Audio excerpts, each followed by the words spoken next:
O último levantamento da Conab sobre a safra de grãos 2016-2017 ficou em pouco mais de 219 milhões de toneladas, um aumento de 17,4% em relação à safra anterior. E para detalhar esses números, está aqui comigo no estúdio a coordenadora de produção agrícola da CNA, Natália Fernandes. Seja bem-vinda. Bom dia. Bom dia, Lana. Então, um dos fatores para o crescimento dessa expectativa foi um ano com menos influência do clima, é isso? Isso, a gente teve menos influência das adversidades climáticas. Na safra anterior, a safra de grãos foi bastante comprometida por essas adversidades, fenômeno El Niño também, que comprometeu bastante a produtividade e a produção. A gente tem aqui um gráfico que mostra esse recuo da produção na safra 2015-2016 e esse ano, sem a influência do El Niño, com temperaturas e volume de chuvas mais regularizado, a gente tem esse incremento na produção de grãos, influenciado também pelo investimento do produtor nas lavouras. E a gente tem também uma projeção da Conab de aumento de área de 2% na produção total de grãos. Agora, Natália, a soja continua com a maior produção de grãos, segundo os números da Conab, é isso? Sim, a soja responde por praticamente 50% da produção nacional de grãos. Segundo a estimativa da Conab, esse ano a gente também tem um incremento de área de 1,6% e um crescimento da produção em torno de 11%.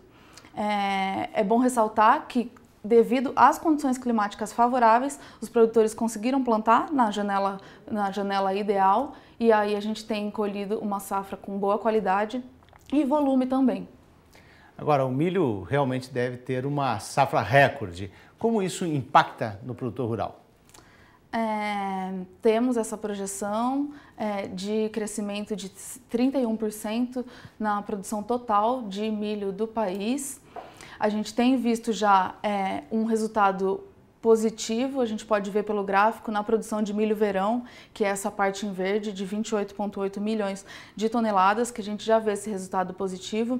E a projeção do milho safrinha da Conab é de 87,4%.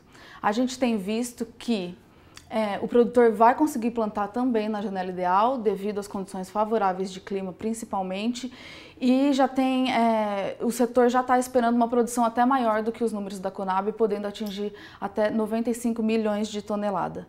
Isso obviamente vai impactar no preço, esse aumento de oferta, vai impactar no preço. A gente pode ver preços mais depreciados para os produtores de milho, principalmente após a colheita do milho safrinha.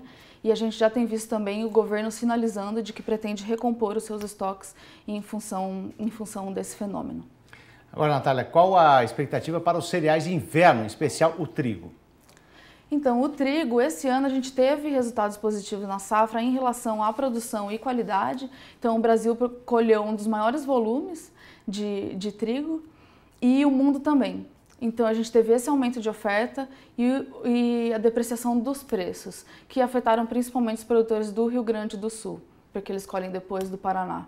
Então eles foram pegos com um preço mais depreciado e isso tem comprometido a renda desses produtores que estão tendo que pagar o seu custeio agora nos primeiros meses do ano, né?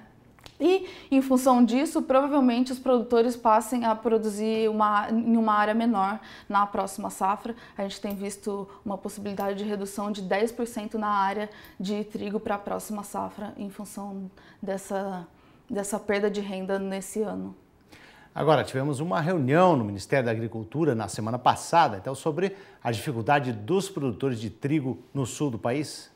É exatamente sobre isso que eu comentei agora. Esses produtores estão com dificuldade de comercialização da safra, porque no Rio Grande do Sul os preços estão abaixo do preço mínimo. Já tiveram alguns leilões de PEP e PEPRA da Conab, mas não foi suficiente para atender toda a demanda de produtores que têm que dar escoamento nessa safra.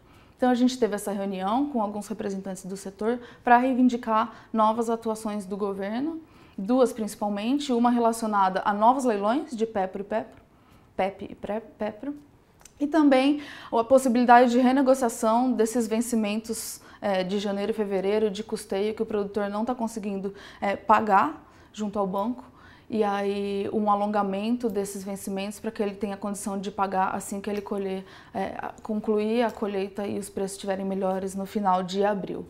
Eu agradeço, então, a participação da coordenadora de produção agrícola da CNA, Natália Fernandes. Muito obrigado, tenha um bom dia. Obrigada, Lara.